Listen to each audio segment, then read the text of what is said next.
Pour la solution de l'exercice 1, il s'agit bien sûr de donner la négation de chacune des propositions suivantes, tout en mentionnant bien sûr sa valeur de vérité. Alors normalement, comme vous l'avez vu dans votre cours, la négation d'une proposition P est notée, chacun la note de sa façon, P bar, ou non P comme ça, ou entre parenthèses non P. Bon, on va le noter P bar. Donc A bar c'est quoi? A bar c'est bien sûr la négation du quantificateur universel, c'est existentiel. Il existe x appartenant à R, x carré, la négation de strictement supérieur, c'est inférieur ou égal. Donc maintenant, il suffit de voir est-ce que A bar est vrai ou fausse, ou bien on peut voir ici A est fausse. Bon, remarquez bien que pour tout x dans R, on a x carré strictement supérieur à 0. Donc si on prend x égale 0, est-ce qu'on a 0 strictement supérieur à 0? Donc on ne peut pas avoir ça. Donc A est déjà fausse. Ou bien on peut montrer que A bar est vrai et retourner à A. Donc ici, quand vous avez des quantificateurs existentiels, il suffit de trouver un élément dans R qui vérifie ceci. Donc pour x égale 0, on a bien 0 au carré est inférieur ou égal à 0. Donc A bar est vrai, et par suite A est fausse.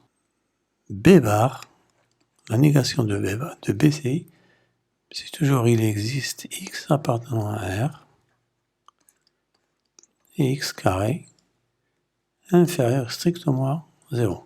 Bon, il est clair que cette proposition est fausse parce qu'on ne peut pas trouver un nombre réel dont le carré est négatif. On sait que le carré de tout nombre réel est positif ou nul. Donc B bar, il est clair que B bar est fausse. Et par suite, B est vrai. C bar, il existe x appartenant à R, quel que soit y appartenant à Q,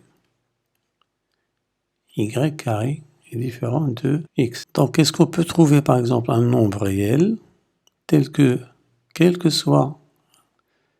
carré de tout nombre rationnel est différent de x? Bon, il suffit de prendre, on prend par exemple, on sait déjà que racine de 2 n'est pas dans Q, donc on prend x égale 2, et on a, quel que soit y appartenant à Q, non, y carré ne peut être égal à 2, car racine de 2 n'est jamais dans l'ensemble des rationnels.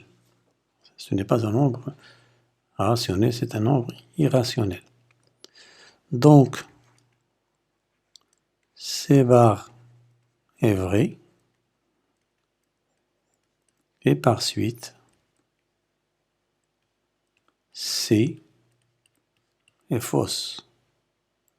Proposition D, on a D bar, c'est il existe x appartenant à R, tel que quel que soit y appartenant à R, x est supérieur ou égal à y.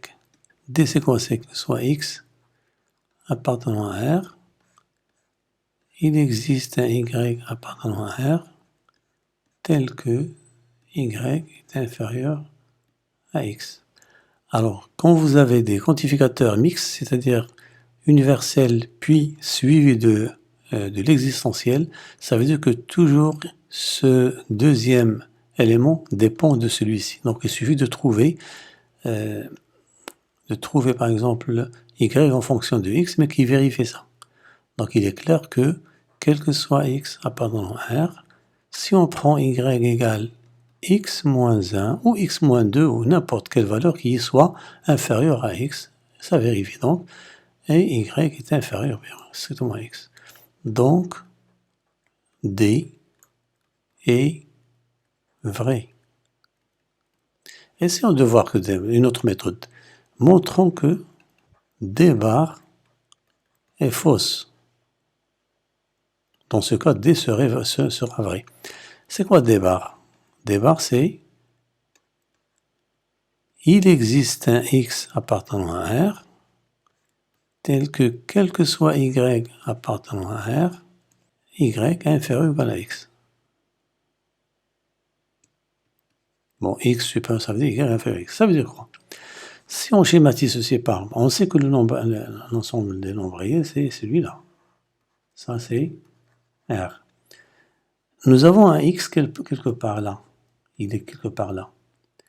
Alors, quel que soit y, on nous dit que quel que soit y appartenant à R, y est inférieur à x. Donc, tous les y seraient là.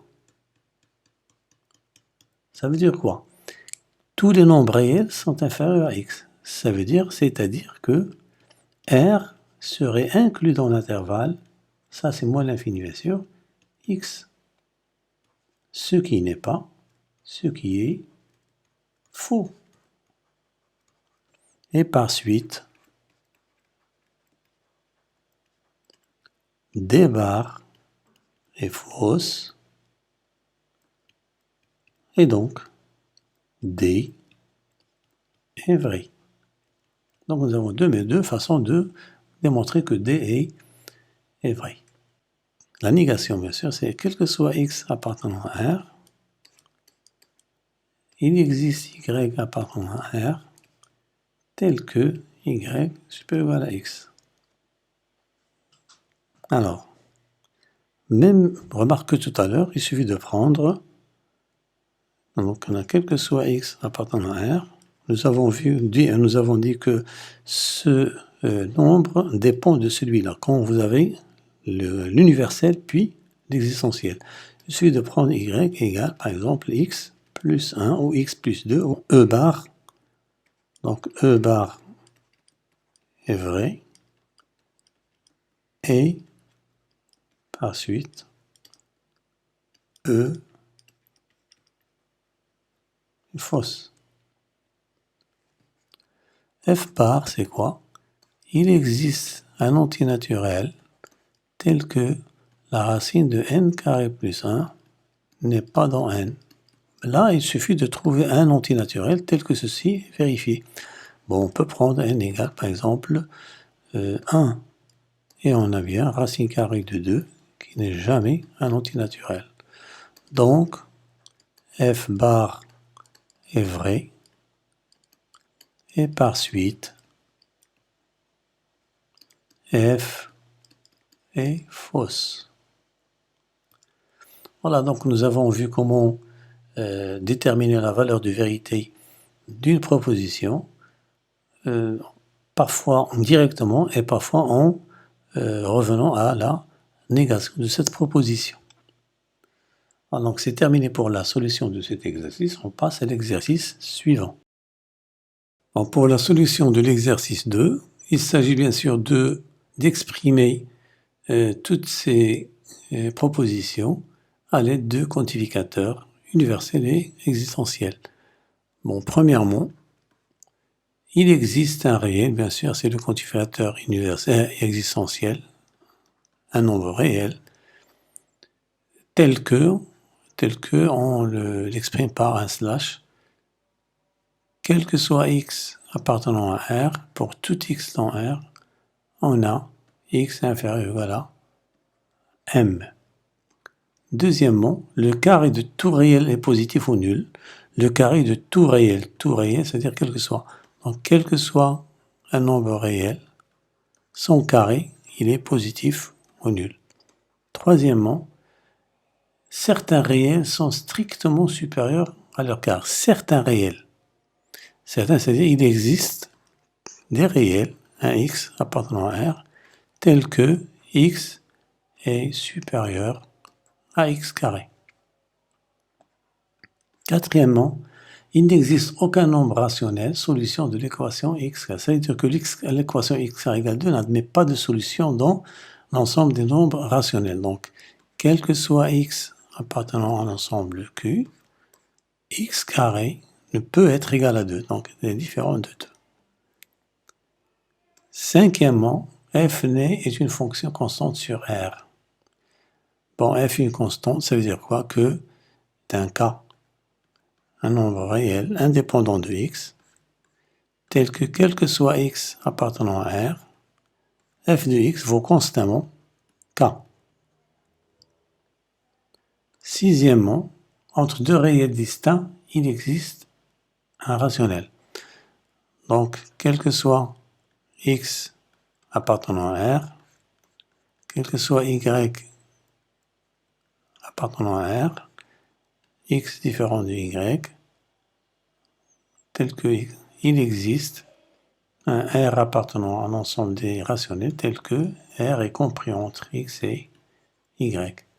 Septièmement, il existe un entier multiple de tous les autres. Il existe un n, un entier naturel, tel que, quel que soit k appartenant à n, m appartenant à n, tel que n est multiple de k. C'est m fois k.